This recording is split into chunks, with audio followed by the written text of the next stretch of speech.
Sa akin, pag dumami, pag nag-snowball, dumami ng dumami ang sumasama, medyo nakakatakot yan. Si dating Presidente Duterte, tagapagsalita lamang. Pero ang mas nakakataas balahibo ay pag dumadami ang tao. Dapat yan, bantayan yan. Kasi kung hindi nila papansinin yan, lalaki at lalaki yan. Ngayon, kung aayos ng serbisyo, mas magiging mapagkumbaba kisa sa elitist behavior. Ito nga mga kababayan, bago natin ituloy ang video na ito, kung bago ka lang sa aking YouTube channel baka pwede makahingi ng like at subscribe at click mo na rin ang notification bell para updated ka sa aking nilalabas na bagong video. Salamat po. Itong si dating Presidente Duterte, tagapagsalita lamang. Pero ang mas nakakataas balahibo ay pag dumadami ang tao. Dapat yan, bantayan nila, no? Dahil hindi yan, walang bigas na dinistribute, walang ayuda na dinistribute, organic. Sa akin, pag dumami, pag nag-snowball, dumami ng dumami ang sumasama, medyo nakakatakot yan. Nung hindi pa presidente, si dating Pangulong Rodrigo Duterte, wala pang kaso. Biglang nagkakaso ng after na. At ngayon, sa recent na pagdinig sa Senado, nadadrag ang pangalan ng mag-amang Duterte na kesyo, may gun store daw doon sa Glory Mountain na sinasabi. So, nakita po ba ninyo na itong lahat ay may kaugnayan? Oo naman, Admar Clarado. Alam mo yung sa FBI sa US, kung nasa wanted list ka, napakadaling i-extradite eh. 11 years? Seriously, 11 years na pala si Pastor Kibuloy may ganon mga issues? Ba hindi nyo dinakip? Ba't hindi nyo in-extradite? Diba? So, talagang itong operasyon na ito, let's call it as such. It's an operation of those powers that do not like a Duterte come 2028. And they have learned a lot from what they did to then Vice President Jojo Binay. They used the Senate. Why? Again, the Senate is national. National in scope. So, kung mayroon ka diyang hearing at lahat ng, all the senators are small republics. So, pag ginawa mo yung hearing na yan, you get the whole nation up and listening. And the more gory the details are, the better for the optics in terms of putting somebody down. Ang problema, sa simpleng sagot, parang simpleng sagot na tambalos-los, na natutumba yung kalaban. Ano yung simpleng sagot ni Vice President? Bakit? Ano ba yan dyan sa mountain? Tindahan ba ng mga baril yan? Diba? Very basic. So, yung Duterte brand, napaka-basic sumagot sa isang tapon sa kanila na politikal. Ako nga, ang sinasabi ko, para silang Teflon eh. Batuhin mo ng batuhin, lumalakas. Batuhin mo ng banuhin, lumalaki yung base. Again, bakit? Kailangang intindihin ng mga tao sa politika, they represent Juan de la Cruz, yung DE. Yun ang storya ng Rodrigo Duterte nung eleksyon. Out of nowhere, everyone was saying, no, he cannot pull it. But he was able to. Bakit? Authentic, organic, yung mga tao na nandyan sa, gilid-gilid na hindi naman importante sa mga politikong tradisyonal, sila yung nagdala. So, may pagtatampo ba? Hindi. Kasi yung first 100 days niya, except yung pagpunta at pagtirik ng flag sa kung saan man yung island dyan sa West Philippine Sea, ay natupad niya. Frontline, improve. Diba? May malasakit sa taong bayan. May kalinga. Yun lang naman eh. Napakadaling i-please ang botanteng Pilipino kasi personal eh. Ngayon, kung ikaw Katulad nung iba na, alam mo, pera ng bayan, akala mo kung gumastos siya, di ba? Ang behavior niya, amo-amo, padre de pamilya, kailangan protektahan ng mga miyembro sa House of Representatives. Kitang-kita ng taong bayan, pag ganun dalawa, sinong pipiliin mo? So sa akin, gusto niyo maging Pangulo, meron ng proof of concept. Kaya ng isang Rodrigo Duterte coming from nowhere to win versus those who have been planning for it for several years at pagpasok nitong isang hindi mo alam kung sino ay nagkatumbahan.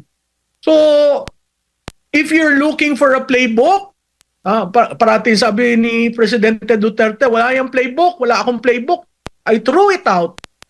There is no playbook. If the playbooks are defined by foreign consultants, this is what's happening. Sasabihin lang ng foreign consultant, o sige, gawin mo yan, bakbakan mo.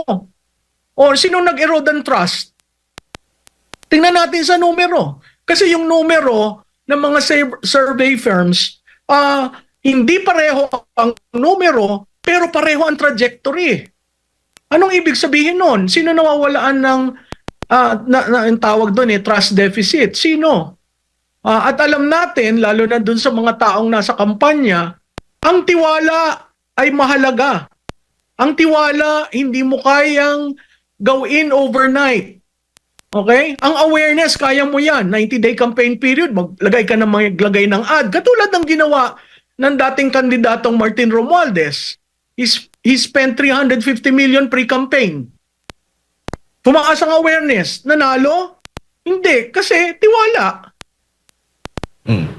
Ma'am Malu, ang pamagat o paksa noong candlelight prayer rally dyan sa Cebu City kagabi for transparency, accountability, peace and security. Ito ba ay meron ngayon sa Administrasyong Marcos? At kung ikukumpara mo yan doon naman sa nagdaang administrasyon, meron ho ba yan? Well, alam mo, yung mahirap i-compare doon sa nagdaan kasi 6 na taon yan. Ito, 2 taon pa lang. Pero makikita natin accountability, wala. Bakit? Sino ba ang nagsimula ng People's Initiative? At kanino galing ang pondo? Di ba nag-deny na sila? At iniwan na lang hanging dry si Mr. Oñate at saka yung grupo ng mga abogado. May transparency ba? Wala. Bakit? Liquidation by certification nga eh. May kinulungan ng mga host nyo, di ba? Dahil ayaw sabihin kung saan nanggaling yung impormasyon. At dahil doon, si SMNI ay binandera nila na ang daming illegalities sa kanilang franchise. Peace, kamamatay lang na 6 na sundalo sa Lanao del Norte, no? Marami pang peace and order situation na nangyayari dito sa atin. May pinasok na Taho restaurant malapit sa Ika at Xavier.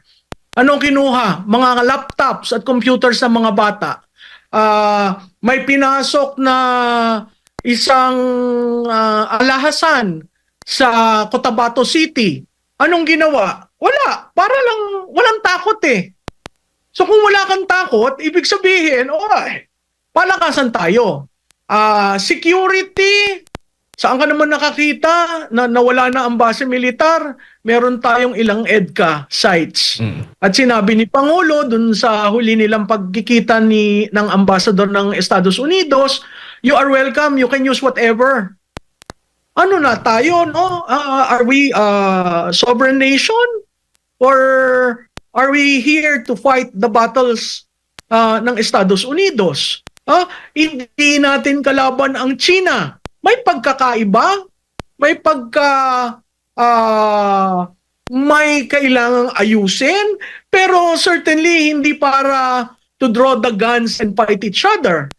But pag pinapagtibay mo ang Batanes and asking Ibatans to be part of reservist of the nation, ano tayo? Makikipag-away tayo sa gera ng mga Amerikano dahil gusto nilang dalhin ang laban dito sa Asian continent.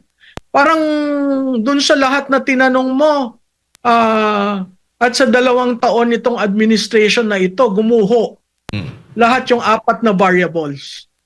Mamalu, huli na lang mula sa akin. Kapag itong prayer rally tuloy-tuloy ni dating Pangulong Duterte at mga Dutertes, mga personalidad, ito ho ba, ano bang magiging implikasyon? Mas lalo pang magpapahina sa administrasyong Marcos? Bagay, yung tiwala ng taong bayan, hihina na, mawawala na ng kumpiyansa, at yung Dutertes mas lalo pang lalakas. Ano bang nakikita po ninyo? Well, alam mo, wala ako kasing crystal ball na katulad na kay Harry, no? Ako lamang ang tinitingnan ko yung mga certain signs, no? Hihina ba ang administrasyon? Nasa sa kanila kung paano sila lalakas at hihina. Nasa sa kanila kung paano sila sasagot. Alam mo, itong si dating Presidente Duterte, tagapagsalita lamang. Pero ang mas nakakataas balahibo ay pag dumadami ang tao. Dapat yan, bantayan nila, no? Dahil hindi yan, walang bigas na dinistribute, walang ayuda na dinistribute, organic, katulad na nga sabi nyo. Nasa sa kanila yan. Kasi kung hindi nila papansinin yan, lalaki at lalaki yan. Ngayon, kung aayos ng serbisyo, mas magiging mapagkumbaba kisa sa elitist behavior ng leadership natin. Sa tingin ko, medyo yung mga tao magsasabi, bigyan pa natin ng pagkakataon si Pangulong Marcos, no? Wala namang Pilipino ang gusto ay gulo. Tayo nga umabot ng ilang dekada under the father, si McCoy, no? Bago tayo nakita natin ang lakas ng loob na sabihin enough is enough. Pero ito, na yung total disregard sa taong bayan, medyo telling yan. So, sa akin, pag nag-snowball, dumami ang sumasama, medyo nakakatakot yan.